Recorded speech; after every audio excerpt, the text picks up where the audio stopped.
ಇನ್ನು ಬಾಗಲಕೋಟೆ ಜಿಲ್ಲೆಯಲ್ಲಿ ಶಿವಾಜಿ ಜಯಂತಿ ಆಚರಣೆಯ ಸಂದರ್ಭದಲ್ಲಿ ಮೆರವಣಿಗೆಯ ಸಂದರ್ಭದಲ್ಲಿ ಕಲ್ಲು ತೂರಾಟ ಆಯಿತು, ಬೆಂಕಿ ಹಚ್ಚಿದ್ರು ಕಿಡಿಗೇಡಿಗಳು, ಚಪ್ಪಲಿ ತೂರಾಟ ಆಗಿತ್ತು. ಈ ಎಲ್ಲಾ ವಿಚಾರಕ್ಕೆ ಸಂಬಂಧಪಟ್ಟಂತೆ ಬಾಗಲಕೋಟೆ ರೈಲ್ವೆ ನಿಲ್ದಾಣದಲ್ಲಿ ಮುತಾಲಿಕ್ ಅವರು ಒಂದು ಸ್ಟೇಟ್ಮೆಂಟ್ ಕೊಟ್ಟಿದ್ದಾರೆ. ಮಸೀದಿಯಿಂದ ಕಲ್ಲು ಎಸೆದವರ ಕೈಗಳನ್ನು ಕತ್ತರಿಸಬೇಕು, ಈ ರೀತಿ ಮಾಡಿದ್ರೆ ಮನೆಗೆ ನುಗ್ಗಿ ಹೊಡಿತೀವಿ, ಮಸೀದಿ ದರ್ಗಾ ಮನೆಗಳಿಗೆ ನುಗ್ಗಿ ಹೊಡಿಬೇಕಾಗುತ್ತೆ ಅಂತ ಎಚ್ಚರಿಕೆ ಕೊಟ್ಟಿದ್ದಾರೆ. ಅಧಿಕಾರದ ದಾಹದಿಂದ ಕಾಂಗ್ರೆಸ್ ಈ ರೀತಿ ಮಾತನಾಡ್ತಾ ಇದೆಯಂತ ಪ್ರಮೋದ್ ಮುತಾಲಿಕ್ ಒಂದು ಸ್ಟೇಟ್ಮೆಂಟ್ ಕೊಟ್ಟಿದ್ದಾರೆ.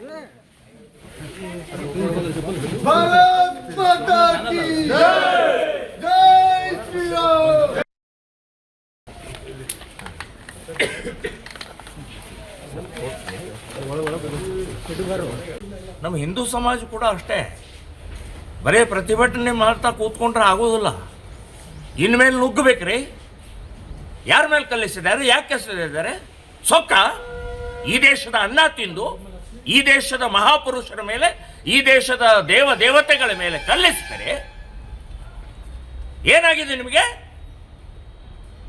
ಗೌರವ ಕೊಡುವಂತಹದ್ದು ಕಲಿಬೇಕು ನೀವಾಗಿದೆ. ಇಲ್ಲಾದ್ರೆ ಇನ್ನು ಮುಂದಿನ ದಿನಗಳು ಹೊಕ್ಕು ಹೊಡಿತೀವಿ. ಮಸೀದಿ ಇರಲಿ, ಮನೆ ಇರಲಿ, ದರ್ಗಾ ಇರಲಿ. ಯಾಕೆ ಏನಾಗಿದೆ? ಎಂದಾದರೂ ನಿಮ್ಮ ಮೆರವಣಿಗೆ ಮೇಲೆ ಕಲ್ಲಿಸ್ತಿದ್ದೀವಾ? ನಿಮ್ಮ ಮೆರವಣಿಗೆ ತೊಂದರೆ ಕೊಟ್ಟಿದ್ದೀವಾ? ಯಾಕೆ ಮೇಲಿನ ಮೇಲೆ ಕೆಣಕ್ತಾ ಇದ್ರಿ? ಸೊ ಇದು ನಡೆಯೋದಿಲ್ಲ ಅಂತ, ಈ ಆಟ ನಡೆಯೋದಿಲ್ಲ. ಇನ್ನು ಮುಂದೆ ಹಿಂದೂ ಸಮಾಜ ಜಾಗೃತಿ ಆಗಿದೆ. ಇದಕ್ಕೆ ಉತ್ತರ ಕೊಡುವಂಥದ್ದು ನಾವು